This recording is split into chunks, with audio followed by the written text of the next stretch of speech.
Before I get too far into this, I want to acknowledge a tension that exists between the subject of this video and the fact that I am making this video, because the subject of this video is yielding the floor to someone else in a political discussion, let's say, and the importance of being willing to yield the floor to someone else and recognizing when the best thing you can do to further your goals or to further your side of an argument or your side of a discussion is to just not say anything and to give whatever platform you have or whatever audience you have over to someone else who is better equipped to speak on this subject. This is a skill that, unfortunately, a lot of people who sort of fall into many of the categories that I fall into, white folks, cis folks, hetero folks, men,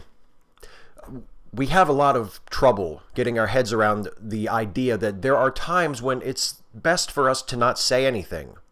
And it's even better if, in addition to not saying anything, if we can hand our microphone to someone else. The inspiration for this video comes from two sources. There was a video that I watched recently by Atheist, who I just gave a shout out to in the most recent episode of You Had to Ask, and I reiterate that shout out here. I highly recommend Atheist's YouTube channel, and he put up a video last month using the infamous Sam Harris-Ben Affleck exchange on Real Time with Bill Maher last year as sort of a jumping off point to talk about the perils of criticizing a community when you yourself are not a member of that community or have never been a member of that community. That was a really, really savvy video, and it had a lot of great points in it that inspired me to have a few thoughts. And then I also was inspired to talk about this subject in this video by a recent episode of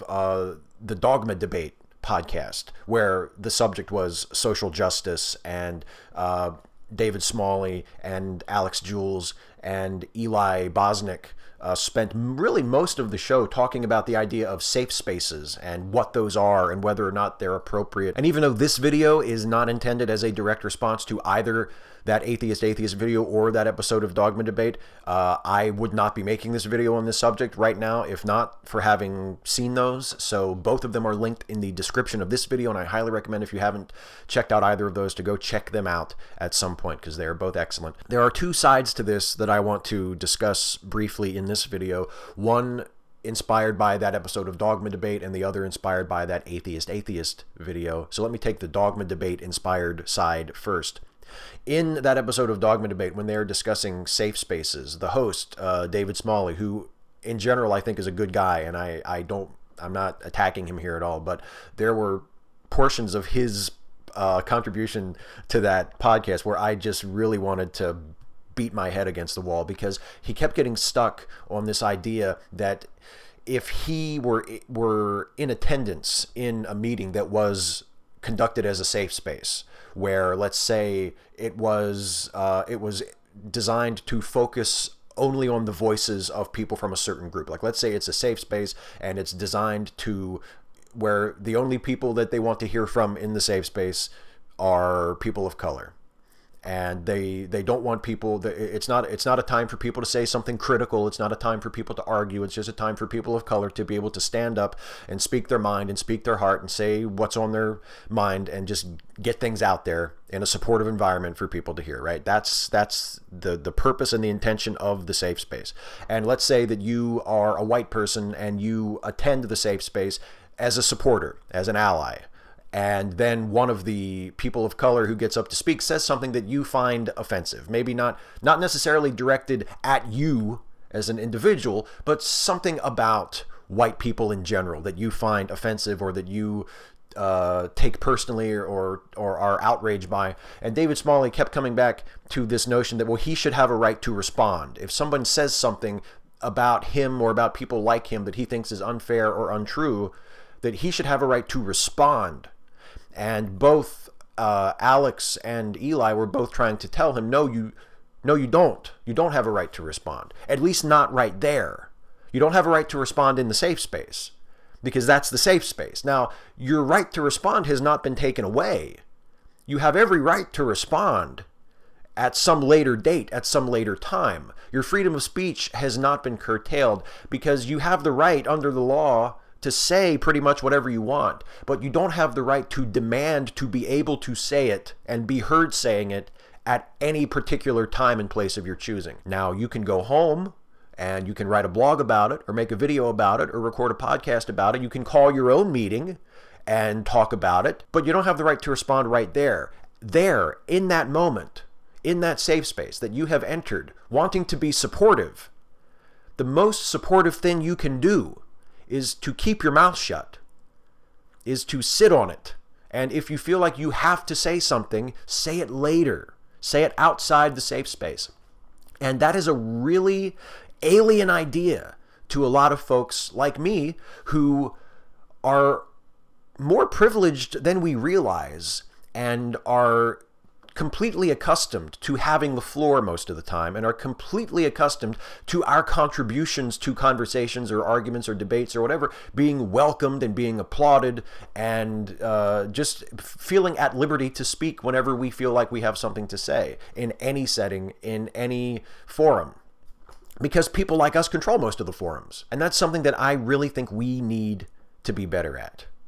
White folks, men, hetero folks, cis folks.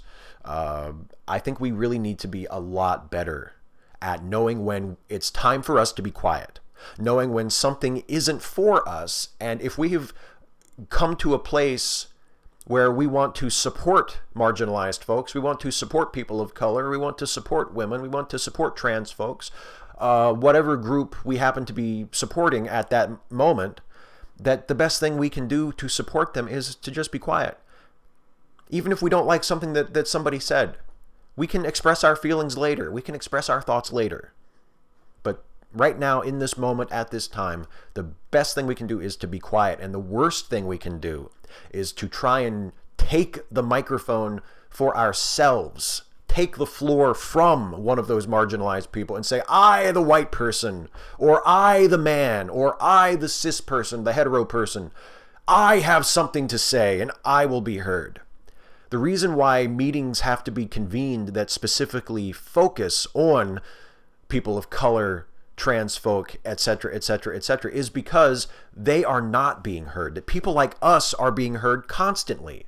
People like them are not being heard nearly as much or nearly enough. The second thing that I was inspired to think of from the video by Atheist was the notion of the perils of criticizing a community or a culture from outside of it when you have never been a part of it.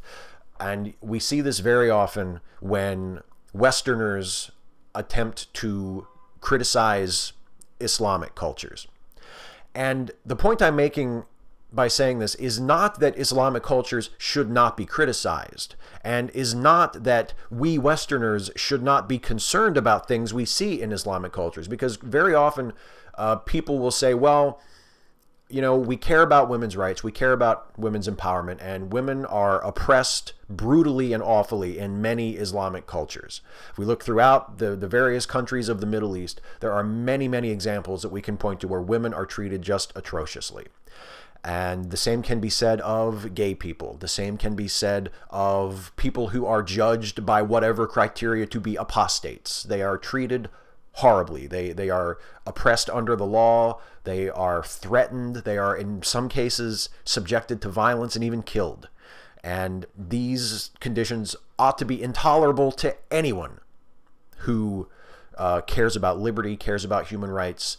And of course, we feel just a sense of revulsion at the very idea that these sorts of regimes exist and that people are oppressed in these ways. Of course we do.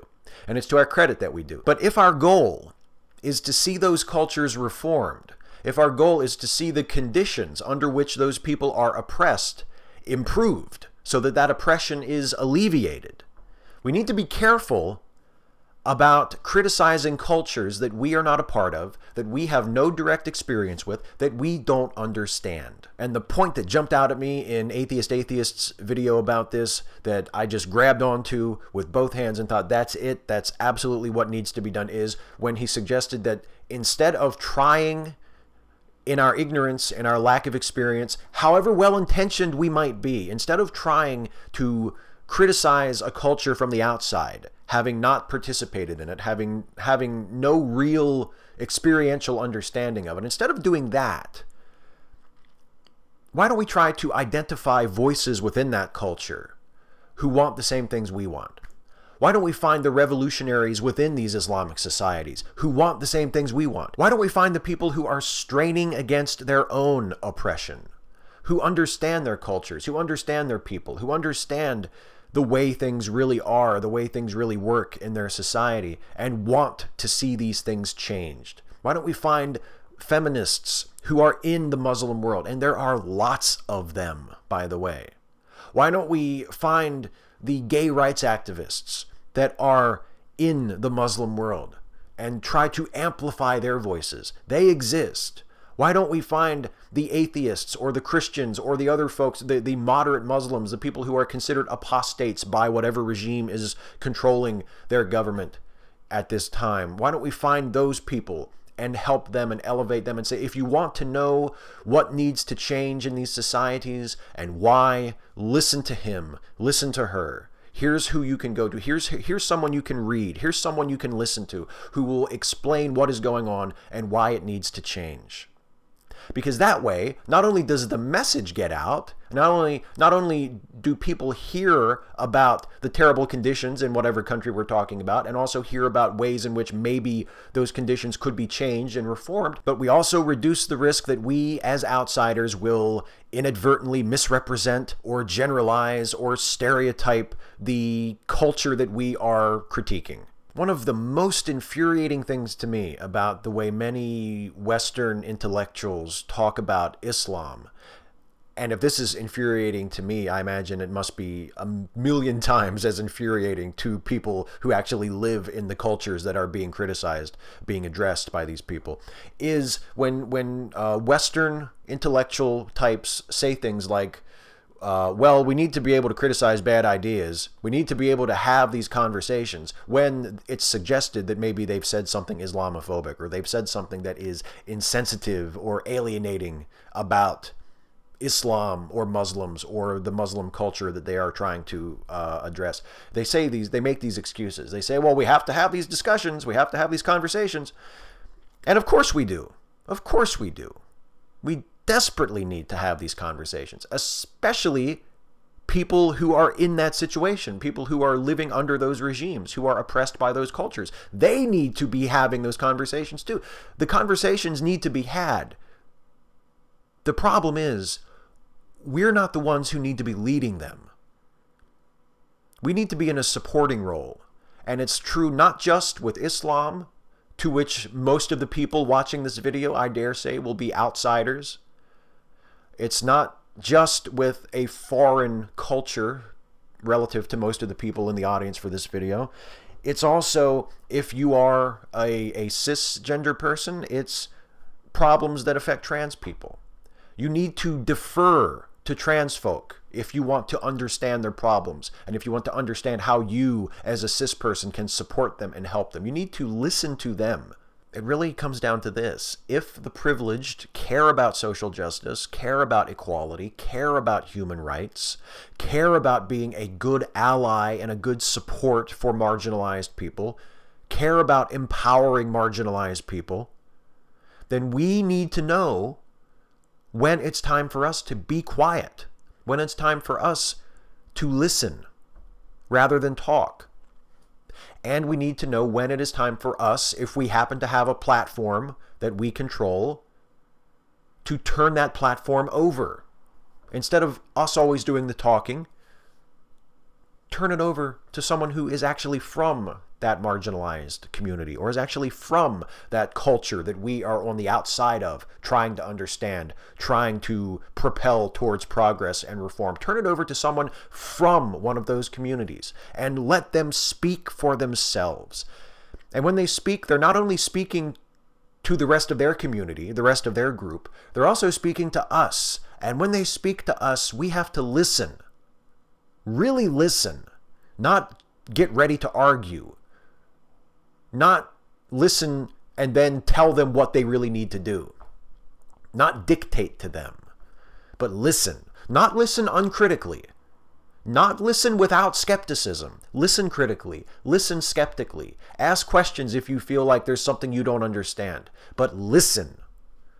Allow them to educate us. Allow them to inform us so that we may better help them and support them and be allies to them. And so that when we empathize with them, as we should, and we should express that empathy, we should express that solidarity with them. That is extremely important. But when we do so, we need to be able to do it in a way that will be productive and helpful. Because otherwise you just wind up with privileged people talking back and forth to each other about things that don't really directly affect us and with which we may have little or no direct experience. And it might be well-intentioned. We might sincerely want to help empower these marginalized folks. We might sincerely want to help improve conditions in these other cultures where people are suffering under oppression and authoritarianism. It might come from a really good, positive place of wanting to help.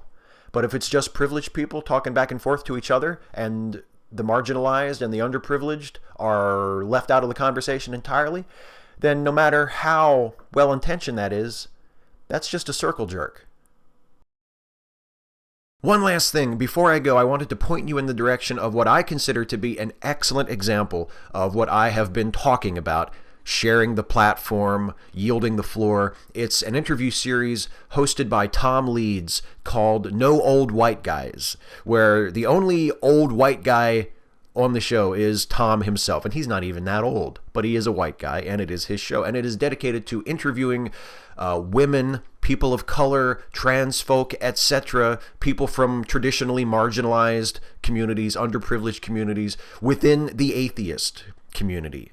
And it is such a great series. It's such a wonderful idea. It is a really, really terrific demonstration of what I am talking about, of giving the microphone over to people who are not heard nearly as often, not only in our atheist community, but in broader society as well. I'm going to put a link to the playlist for No Old White Guys, which is hosted on the Secular TV YouTube channel, in the description of this video. I'm also going to link you to Tom Leeds' personal YouTube channel, which is excellent. Tom is a terrific guy, and his example, particularly with the No Old White Guys series, is something that I would like to try to emulate myself more often by having more guests on the channel from different perspectives than my own, different points of view, to talk about issues that are important to them and issues that are important to the atheist community in general from different perspectives. And I would really, really like to see other folks like myself in the atheist community continue to emulate